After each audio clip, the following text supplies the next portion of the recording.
Justise Winslow seems like a Chauncey Billups type of guy. We saw that last year, but can he really play a big role for a winning team?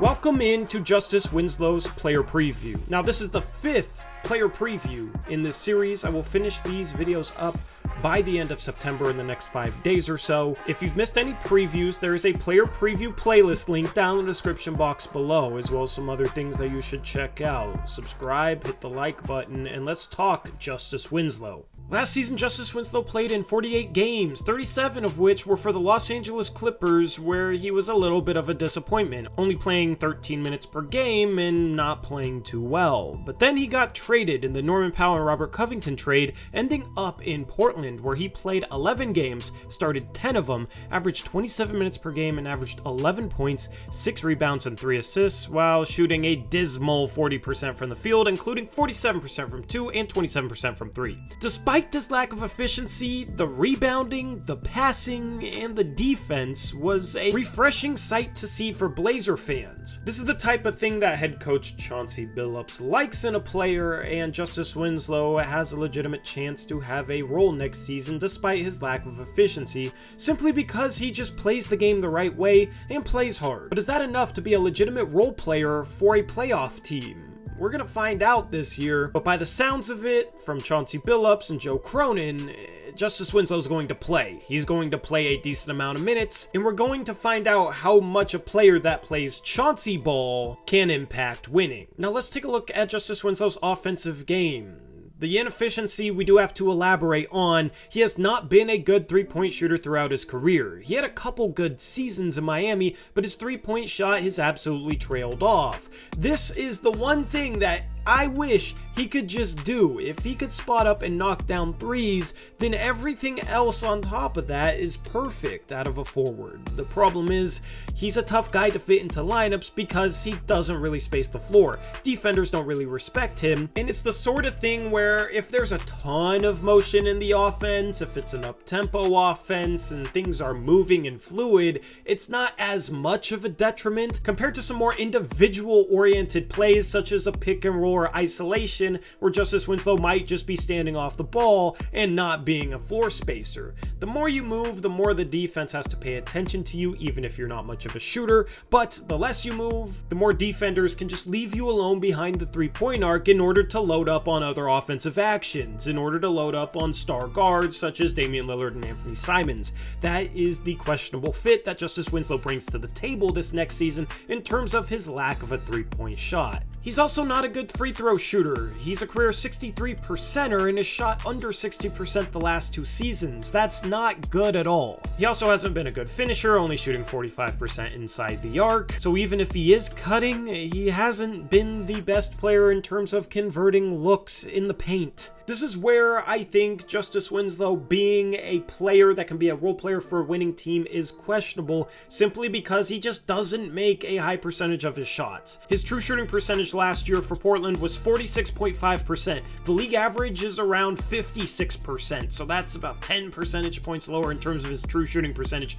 That's below average. This is the area of his offensive game that is a negative. There's a lot of other positives that we'll talk about in the rest of this video, but I can't understate the fact that Justise Winslow truly is just not an efficient player, doesn't make a high percentage of his shots, and it's hard to fit that in with a role player into lineups that best optimize guys like Damian Lillard and Anthony Simons. But where Justise Winslow makes up for it on the offensive end that I think fans have come to appreciate is just he makes the right pass, he makes the right play on offense, he knows when to cut, and he gets the ball moving. The ball doesn't stick to him. The Blazers had a more team-oriented flow to their offense during his 11 games last year than they had in years, and I think you have to give some credit to Justise Winslow for being a part of that. The Blazers are preaching connectivity going into the season, and they want to have a more team-oriented offense. They want to have more ball movement, more player movement, and I think Justise Winslow can fit into that. It just becomes a question mark of, can the offense sustain an elite level of productivity by sustaining enough motion and movement to make a guy like Justise Winslow a positive on that end?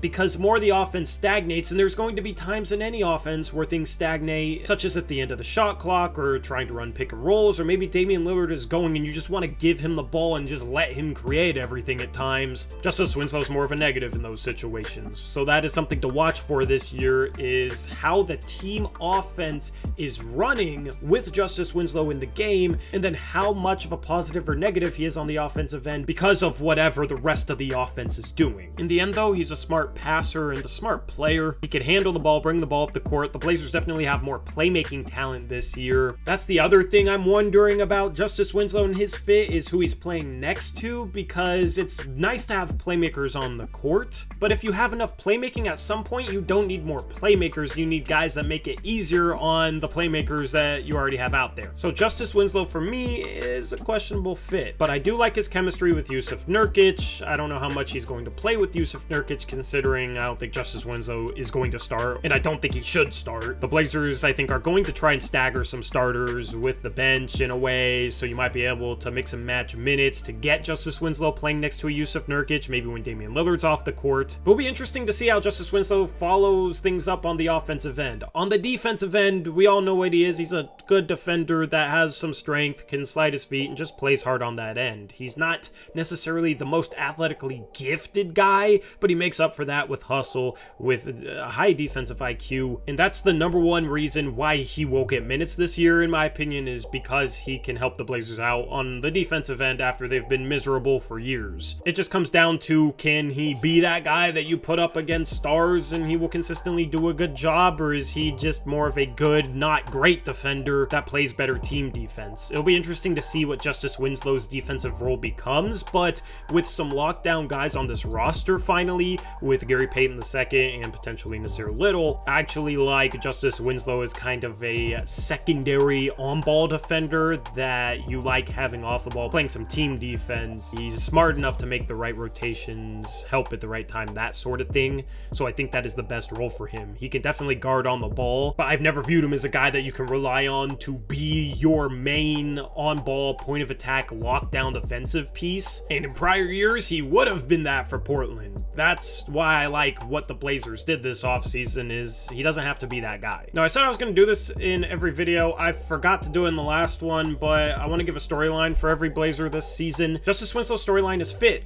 How does he fit? Who does he fit next to? And what sort of system does he fit in? I think there's some question marks about that. We all know what he is as a player. He's been in the league multiple years, but the fit is questionable. So that's the running storyline. Now, let's look at some statistical goals for him next season. The first 3 goals are efficiency goals. That is to shoot 48% from 2, which is a bit above his career high, but last year for the Clippers, he shot 52%, and then for Portland, he shot 47%, so I think it's realistic. I want to see him shoot 33% from 3. He's a career 31.5% three-point shooter, but the last 3 years he's been under 23%. So maybe this is ambitious, but it's only slightly above his career average. So I came up with this 3-point shooting goal with the hopes that the past couple of years, 2 years where he played 26 games or less, were a bit of an outlier, and he can still maybe be a 33% guy. I think if he's shooting 33%, then defenses have to respect him a little bit more. And then I want to see him shoot 70% from the free throw line, which he's never done in his career. He shot 68% his rookie season, then has been below that every year since. Now, the next 4 goals are based on a per 36-minute basis. As I've said in previous videos, I don't know how many minutes these guys are going to play, so it's best to just remove that variable and look at per 36 goals. And those goals are 12 points per game, which is right in line with his career average. It's more important that he's just simply efficient, though. 9 rebounds per game. Last year, he averaged 9.5, which was a career high per 36, so this is an achievable goal. If he's playing any minutes next to Jeremy Grant, then he's going to need to rebound. Jeremy Grant's not the best rebounder, and this basically applies to any forward playing next to Jeremy Grant next year. I want to see him average 4 assists per 36 minutes. He was at 3.9 last year. And then I want to see him average 2.5 steals/blocks per 36 minutes next year. Last year, he averaged 1.6 steals and 1.2 blocks, so that's 2.8. Before that, he never had more than 2 steals and blocks per 36 minutes, so he made a lot of defensive plays last year. I think it's going to be a priority for the Blazers defense this season to force some turnovers, and Justise Winslow can hopefully be a part of that. Anyway, that wraps up this player preview for Justise Winslow. Hopefully you enjoyed. Let me know what you think about Justise Winslow down in the comment section below. I know there's a lot of people out there that are higher on him than I am, so explain why the lack of efficiency isn't really a worry for you in regards to his fit in the team offense this season. I'd be more than happy to read those thoughts. And he's a little polarizing because he's kind of a weird player and does some nice things well and then struggles to make shots. Those players are always a bit divisive in terms of opinions. So leave your opinion, make your voice heard down in that comment section below. Subscribe, hit the like, check out the player preview playlist, and I'm out of here. Until next time, as always, peace out. Go Blazers!